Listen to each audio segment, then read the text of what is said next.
Hi friends, welcome to my channel Guru Classes. મિત્રો આજે આપણે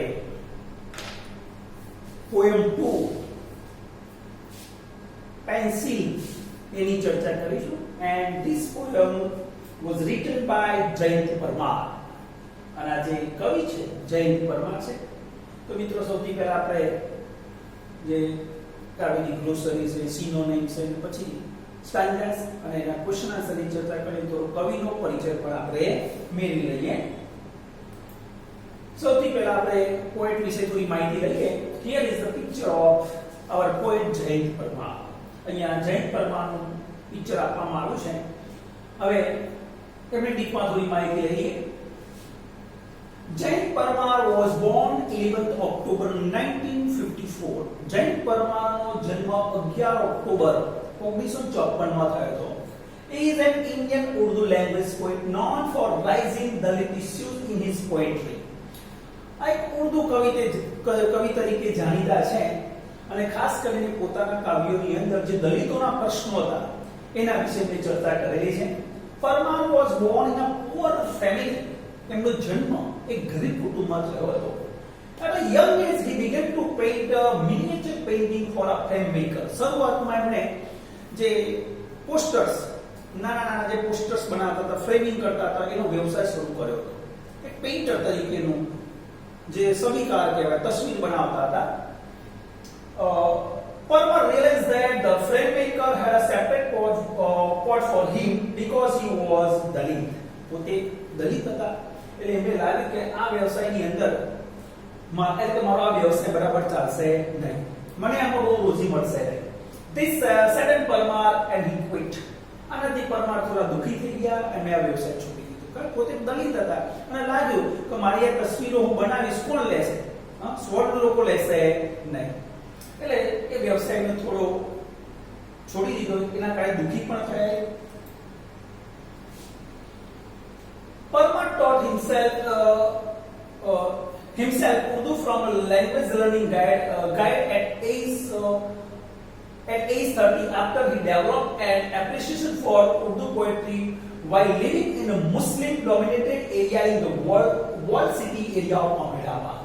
So Parmar taught himself પોતાની જાતે ઉર્દુ લેંગ્વેજ નો અભ્યાસ કર્યો from a language learning guide. ઉર્દુના જે જાણીતા એક વ્યક્તિ જોડે મેં ઉર્દુનો અભ્યાસ કર્યો. At age of 30 after he developed an appreciation for Urdu poetry, પછી ઉર્દુ પોએટ્રી માટે એમને રસ જાગ્યો. While living in a Muslim dominated area in the walled city of area of Ahmedabad, અમદાવાદની જે પોળ વિસ્તાર કહીએ, મુસ્લિમ વિસ્તારની જે પોળો હોય એમાં મોટા થયેલા. He has published a number of poetry collections. ઘણા બધા એમણે કાવ્ય પબ્લિશ કર્યા છે. और પેલું કાવ્ય છે और in 1998 ની તો और નામનું એક કાવ્ય, पेंसिल और दूसरी नज़मीन in 2006 2006 ની અંદર એમને પેન્સિલ और दूसरी नज़मीन એ એમને પબ્લિશ કર્યું. પછી મનિંદ in 2008, પછી અંતરા in 2010 and जियोमेट्रिक के सपने. जियोमेट्रिक के सपने मींस जियोमेट्रिक एक स्विस वर्ड છે, સ્વિસ પ્રિન્ટર. સ્વિસ જે કહેવાય ખાસ કરીને બ્રોન્ઝ કાંસાની જે મૂર્તિઓ બનાવતો હતો એના માટે જીઓમેટ્રિક શબ્દ વપરાય છે. તો જીઓમેટ્રિક કે સપને ઇન 2016 તો 2016 ની અંદર જીઓમેટ્રિક કે સપને નામનું એક પોએમ એમને પબ્લિશ કર્યું. પરમાર won the 2008 સાહિત્ય academic award in Urdu for pencil और दूसरी नज़मीन. એમને 2008 ની અંદર સાહિત્ય એકેડેમિક એવોર્ડ પણ મળેલો છે. અને કયા કાવ્ય માટે? पेंसिल और दूसरी नज़मीन माटे. His work has been translated into Kashmiri, Punjabi, Hindi, Marathi, Bengal, Kannada, Gujarati, Oriyo and Slovenian. આટલી ભાષાની અંદર એમના કાવ્ય ટ્રાન્સલેટ પણ થયેલા છે. હવે આપણે મિત્રો ગ્લોસરી જોઈએ.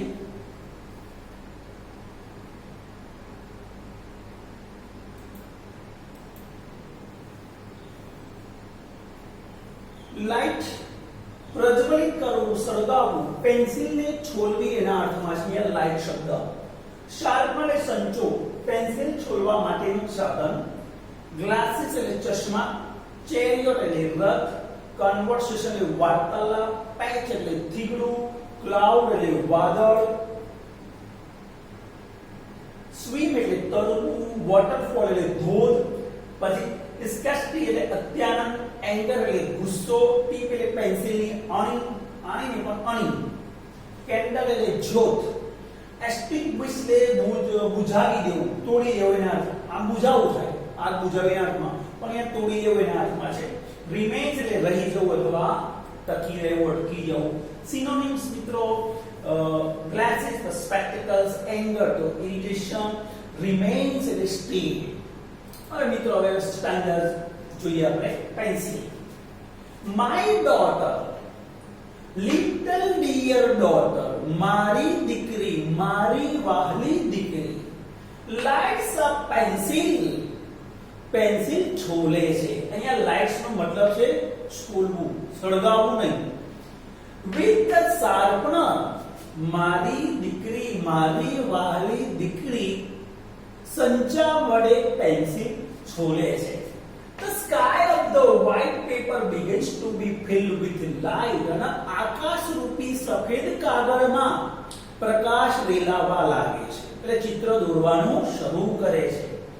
તો અહીંયા કવિ કહે છે મારી દીકરી, મારી વહાલી દીકરી સંચા વડે પેન્સિલ છોલે છે અને આકાશરૂપી સફેદ કાગળમાં ચિત્ર દોરવાનું શરૂ કરે છે. એટલે begins to be filled with light, એટલે પ્રકાશ રેલાવાનું શરૂ કરે છે, ચિત્ર દોરવાનું શરૂ કરે.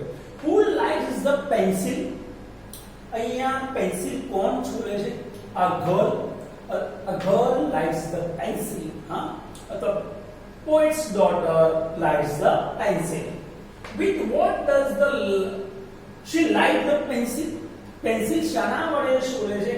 She lights the pencil with her sharpener. With the sharpener, with her sharpener. With what is the paper compared? અહીંયા કાગળની તુલના કોની સાથે કરવામાં આવી છે? The paper is compared with the sky. With the sky. Next અંદર જોઈએ મિત્રો. Sorry, sharpen means, અહીંયા sharpen નો મતલબ શું થાય? લાઇટ છોડવું, sharpen તીક્ષ્ણ કરવું, ધારદાર કરવું, તો લાઇટ્સ એના અર્થમાં છે. The blackbird flying over with the tree. Blackbird કાળું પક્ષી વૃક્ષ લઈને ઉડી રહ્યું છે. Glasses on the eyes of the peacock. મોરના આંખો પર ચશ્મા છે. જો ચિત્ર દોરી છોકરી. Poet's daughters start to draw the picture. તો કાળું પક્ષી બનાવે છે અને વૃક્ષ લઈને ઉડે છે. Glasses on the eyes of the peacock. મોરની આંખો ઉપર ચશ્મા છે. The fire chariot flying in the air. અને અગ્નિરથ હવામાં ઉડી રહ્યો છે. The aeroplane walking on the road. અને વિમાન જમીન ઉપર ચાલી રહ્યું છે, વોક કરે છે, ઉડવાની જગ્યાએ વોક કરે છે. The lion having conversation with the cow. અને સિંહ છે એ ગાય જોડે વાત કરે છે. Strange picture. કેવું છે? Strange. વિચિત્ર છે. ચિત્ર છે પણ કેવું છે? વિચિત્ર છે.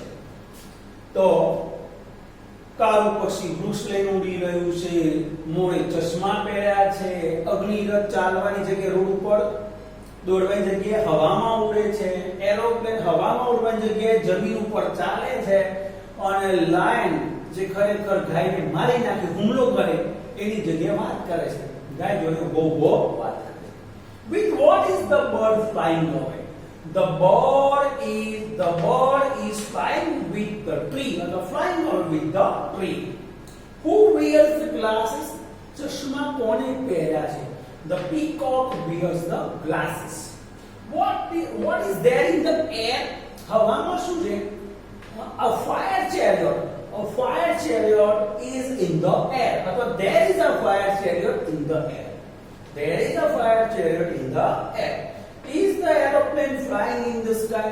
શું વિમાન આકાશમાં ઉડી રહ્યું છે? No, the aeroplane is not flying in the sky. It is walking who are talking here? અહીંયા વાત કોણ કરી રહ્યું છે? A cow and lion. A cow and lion are talking here. ચિત્રો આપણે મિત્રો ફાયર ચેરિયટ હવામાં ઉડે છે, મોરે ચશ્મા પહેર્યા છે, હા, સિંહ અને ગાય વાત કરે છે, અને જે અહીંયા બટરફ્લાય જે પાણીના ધોધમાં તળે છે, પછી વાદળ ઉપર માછલી છે, એ આગળના સ્ટાન્જામાં આપણે ભણીશું. હવે one-eyed sun on the black tree. એક આંખવાળો સૂરજ કાળા વૃક્ષ ઉપર છે, કાળું વૃક્ષ છે, એના ઉપર એક આંખવાળો સૂરજ દોર્યો. આ blue fish flying on the forehead of the cloud. અને ભૂરી માછલી વાદળના કપાળ પર ઉડી રહી છે. માછલી તરવાની જગ્યાએ વાદળના કપાળ ઉપર ઉડે છે. The yellow butterfly swimming in the waterfall. પીળા રંગનું પતંગિયું ધોધમાં તરી રહ્યું છે. પતંગિયું ઉડે છે કે તરે છે. My darling daughter in her ecstasy. મારી વાલી દીકરી અત્યાનંદમાં in busy drawing strange picture. મારી વાલી દીકરી આ અજુગતું, આ વિચિત્ર ચિત્ર દોરવામાં ખૂબ જ વ્યસ્ત છે. મારી વાલી દીકરી અત્યાનંદમાં આ વિચિત્ર ચિત્ર દોરવામાં વ્યસ્ત છે. How is the tree? The tree is black. The tree is black. What is strange about the sun? સૂર્ય વિશે અહીંયા અજુગતું અથવા વિચિત્ર શું છે? તો the sun has only one eye. સૂર્યની એક જ આંખ છે. The sun has only one eye. It's strange about the sun. Where is the blue fish flying? ભૂરી માછલી ક્યાં તરે છે? On the forehead of the cloud. The blue fish is flying on the forehead of cloud. Which adjective is used for the butterfly? Butterfly માટે કયા વિશેષણનો ઉપયોગ થયો છે? તો yellow. Yellow. Adjective કયું વપરાય છે? વિશેષણ. બટરફ્લાય માટે વપરાયેલું વિશેષણ છે yellow. How is she? Daniel. How is she drawing the picture? How is she drawing the picture? She is drawing the picture in her ecstasy. એટલે કે પોતાના અત્યાનંદમાં ચિત્ર દોરે છે. નેક્સ્ટ જોઈએ મિત્રો. But when the schoolmaster gives her homework, પર જ્યારે શાળાના જે શિક્ષક છે એને ગૃહકાર્ય આપે છે, my darling doll breaks the tips of the pencil. મારી વાલી દીકરી પેન્સિલની અણીને તોડી નાખે છે. in anger, ગુસ્સામાં. તો પોતાના ચહિતા કામમાં એ વ્યસ્ત હતી, જેને એને ઇન્ટરેસ્ટ હતો કામમાં વ્યસ્ત હતી, ત્યાં શાળાના શિક્ષક એને ગૃહકાર્ય આપે છે, ગુસ્સે થઈ જાય છે અને પેન્સિલની અણી તોડી નાખે છે. and the candle of the pencil extinguished. અને પેન્સિલની અણી અહીંયા કે એક્સટિંગ્વિશ એટલે બુઝાઈ જવું, ઓલવાઈ જવું, અને કેન્ડલ એટલે જ્યોત. પેન્સિલની જ્યોત બુઝાઈ જાય છે. ગુસ્સામાં એ અણી તોડી નાખે છે પેન્સિલની અને કહે છે કે એ પેન્સિલની જ્યોત બુઝાઈ જાય છે. અહીંયા કેન્ડલ મીન્સ ઇન ટીપ, પેન્સિલની ટીપ, અને એક્સટિંગ્વિશ એટલે બુઝાઈ ગયું એટલે તૂટી જવું. only the smoke remains on the sky of the white paper. હા, અને આકાશ રૂપી સફેદ કાગળમાં માત્ર ધુમાડો જ રહી જાય છે. માત્ર ધુમાડો જ રહી જાય છે. what does the schoolmaster give her? શાળાના શિક્ષક એને શું આપે છે? the schoolmaster gives her homework.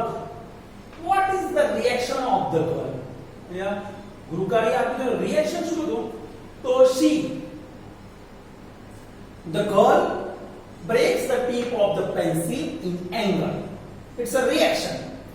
ગૃહકાર્ય આપ્યું તો એની પ્રતિક્રિયા શું થઈ? તો છોકરીએ પેન્સિલની અણી તોડી નાખી. How is the mood of the girl here? અહીંયા છોકરીનો મિજાજ કેવો છે? તો she is very angry. She is very angry. The opposite of the light is સળગાવ, તો opposite extinguished. extinguished. remains on the sky of the paper? હા, આકાશરૂપી કાગળ ઉપર શું રહી જાય છે? તો smoke remains on the sky of the paper. Smoke remains on the sky of the paper. તો મિત્રો અહીંયા આપણું જે પોએમ 2 પેન્સિલ પૂરું થાય છે. તો છોકરીએ જે ચિત્ર દોર્યું છે એ બહુ જ વિચિત્ર છે. આમ લાગે આપણને વિચિત્ર, પણ એની અંદર ક્રિએટિવિટી છે. શું છે મિત્રો? ક્રિએટિવિટી. પોતાના જે મુક્ત વિચારોથી એક નવા જ પ્રકારનું ચિત્ર દોરે છે. એટલે is it a strange picture? No, it's a creative picture. Creative picture છે મિત્રો.